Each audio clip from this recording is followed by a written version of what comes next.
I thought my marriage was perfect until I found a box of letters, all signed the same way, yours always, A.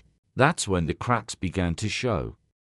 Michael had always considered himself a fortunate man. At 35, he had built a successful career as an architect, with projects in his portfolio that he was genuinely proud of. But his greatest achievement, in his eyes, wasn't the awards or professional recognition. It was the life he had built with Emily.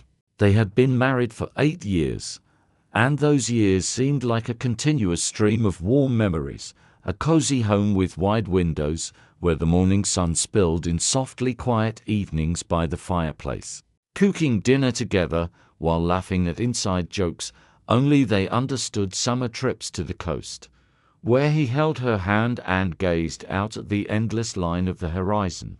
To friends and family, they were the definition of a perfect couple, and Michael believed it too. He was convinced their marriage rested on a solid foundation of trust, with no room for secrets or doubts.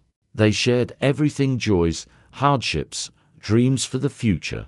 He loved her in a way he didn't think a grown man could, completely, without reservation or fear.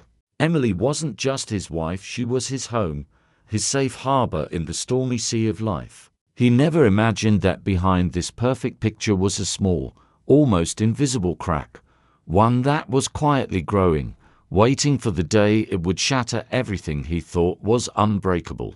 It happened on an ordinary Tuesday evening. Michael had been searching for an old photo album in Emily's closet, the one they had promised to show her parents over dinner that weekend. He pulled down a stack of boxes from the top shelf, brushing away a thin layer of dust. That's when he saw it, a small, weathered wooden box he didn't recognize. It was unremarkable at first glance, but something about it felt out of place. He hesitated for a moment, telling himself it was probably nothing.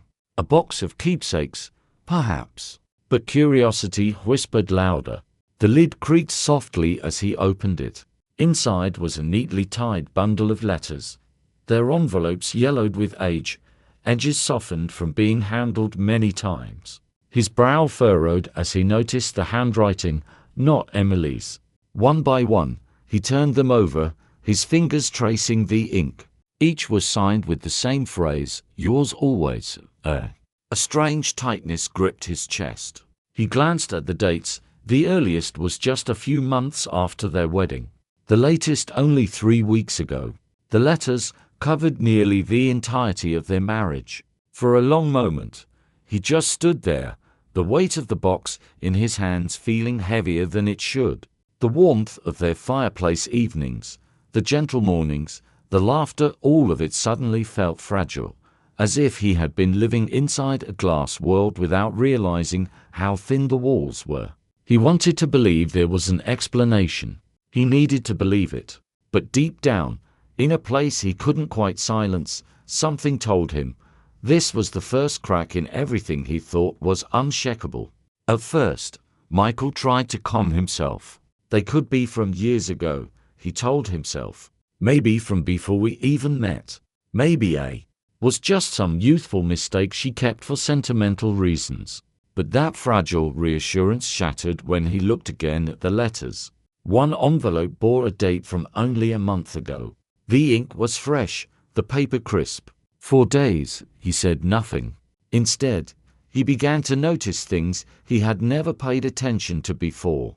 Emily had been going out more often lately, always saying she was meeting friends for coffee, attending book clubs, or catching up with old classmates.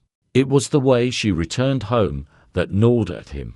Her cheeks flushed, eyes bright, a faint, almost imperceptible smile playing on her lips. It was not the face of someone who had just been talking about novels over cappuccinos. He started watching her more closely. When she spoke on the phone, she sometimes lowered her voice or stepped into another room. She lingered in front of the mirror longer before leaving, putting extra care into her hair, her lipstick, her perfume. Michael told himself he wasn't spying, just noticing. But each small observation was like another drop of water falling onto stone, slowly hollowing out the certainty he once had. The trust that had felt so unshakable only weeks ago now seemed to sway under the weight of unspoken questions. And though he still didn't want to believe it, he knew this. Something in their perfect world had already changed. It was a grey Saturday afternoon when Michael decided he couldn't take the guessing anymore. Emily had said she was meeting Claire for lunch, one of her closest friends. She left the house in a hurry, dressed a little too carefully for what was supposed to be a casual get-together. Michael waited a few minutes, then slipped on his jacket and followed. He watched from a distance as she hailed a taxi at the corner. Sliding behind the wheel of his own car, he kept a safe distance, his pulse quickening with every turn. The taxi wound its way into the heart of the city, the streets growing busier, the air colder. Finally, it stopped in front of a small cafe tucked between two brick buildings. Michael parked across the street, his fingers gripping the steering wheel hard enough to make his knuckles ache. And then he saw her. Emily stepped out, scanning the street for someone. Her face lit up in a way he hadn't seen in months. A man approached. Tall, confident, his expression warm. Emily reached for his hand almost instantly, her thumb brushing over his skin in a gesture far too intimate for just a friend. But Michael's stomach didn't drop because she was holding another man's hand. It dropped because he knew that man, Adam. His best friend since childhood. The boy had shared countless memories with late-night video games, high school secrets, the long talks about the kind of lives they wanted to build. Adam, who had been the best man at his wedding. Michael's vision narrowed, the city sounds fading into a dull hum. In that moment, the betrayal doubled in weight. It wasn't just Emily who had crossed a line. It was Adam, too. The two of them walked inside the cafe, still holding hands, completely unaware that Michael was watching. And for the first time, he realized this wasn't just a crack in his marriage. It was a fracture running straight through his entire life. In the days that followed, Michael moved like a shadow in his own life. Every smile, every kiss on the cheek from Emily felt staged, not for him, but for the version of him she thought was still in the dark.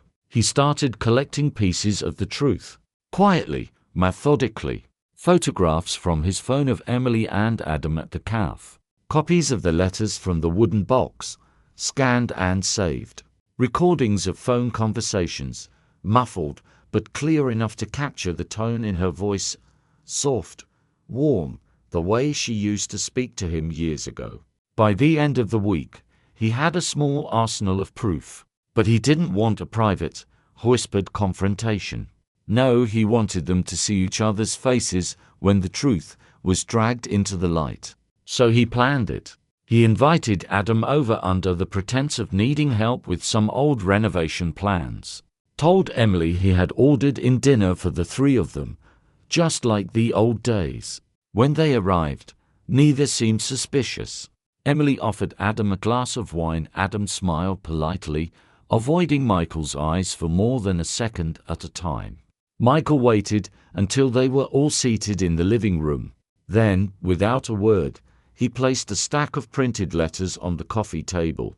A few photographs slid out from beneath them. And then, finally, he set down his phone, pressing play on one of the recordings. Emily froze. Adam stared at the table, his jaw tight, saying nothing. Go ahead, Michael said, his voice low but steady. Tell me I'm wrong. Emily's hands trembled as she reached for one of the letters. Michael, please, it's not what you think. He laughed, short and bitter. It's exactly what I think. Adam kept his gaze fixed on the floor, silent, as if words might make the betrayal more real. The room felt smaller by the second, the air heavier. And in that suffocating stillness, Michael understood. There was no explanation that could undo what he had seen. No apology that could make him forget the sound of their laughter when they thought he wasn't listening. Michael's voice was sharp, final.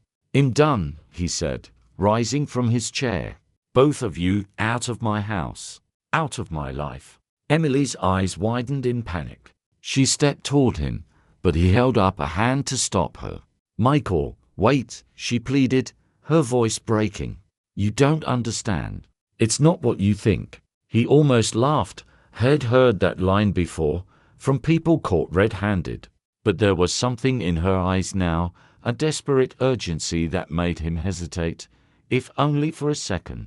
"The letters," she said, reaching for the stack on the table. "They're not love letters. They're about you. About us." Michael's brow furrowed, disbelief flickering into confusion. Emily took a deep breath, tears pooling in her eyes. "You remember the tests we did 3 years ago? When we were trying to have a baby? You can't. And I didn't want to tell you, because I knew how much it would hurt. I thought it would crush you." He stared at her, the words barely sinking in. She continued, glancing at Adam. "Is Adam Hayes the donor? He agreed to help, quietly, without telling you. Those meetings at the CAF weren't affairs. They were meetings with lawyers, agencies, signing paperwork. The letters were updates, plans, everything we were working on. I kept them hidden because I wanted it to be a surprise. I wanted to tell you when it was real. When I could put a child in your arms and say, 'This is ours.'" Michael's gaze shifted to Adam, who still sat in silence, his expression tight with discomfort. Finally, Adam spoke. "She asked me to keep it quiet, Mike. I was just trying to help.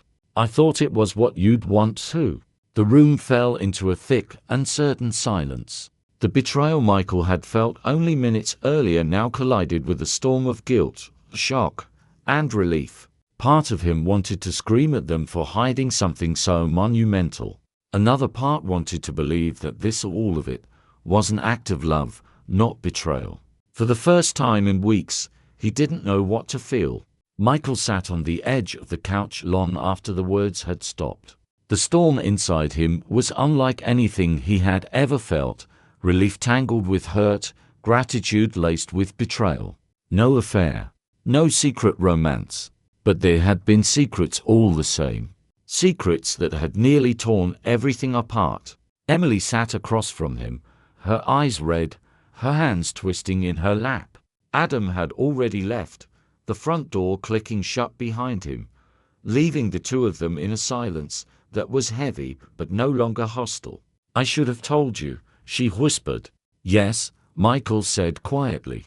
"You should have." His voice wasn't angry now, only tired from the weeks of suspicion, the sleepless nights replaying imagined scenes that had never happened. He realized then how quickly trust could crumble, how fragile love could feel when poisoned by doubt.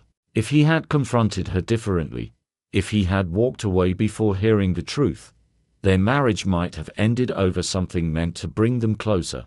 Emily reached into her purse and pulled out a small envelope. "I was going to give you this when everything was final," she said, sliding it toward him. Michael hesitated, then opened it. Inside was a photograph, grainy, taken in an office with neutral walls, of a small baby with bright eyes and a curious, almost cautious expression. "This is her," Emily said softly. "Her name's Lily. They've approved us. She'll be ours in a few weeks." Michael's throat tightened as he looked at the picture. His chest ached, but not from pain this time. The child in the photograph was a stranger, yet in some inexplicable way, she already felt like a part of him. He glanced at Emily. She was watching him carefully, as if bracing for another wave of anger. Instead, he reached for her hand. "We almost lost this," he said, his voice breaking. "We can't let that happen again." Emily nodded, tears spilling over, and for the first time in what felt like forever, they leaned into each other, not as to people keeping secrets, but as to people daring to rebuild. Michael looked down at the photo again, his fingers brushing over the image of Lily's tiny face. For the first time in weeks, he allowed himself to believe in their future.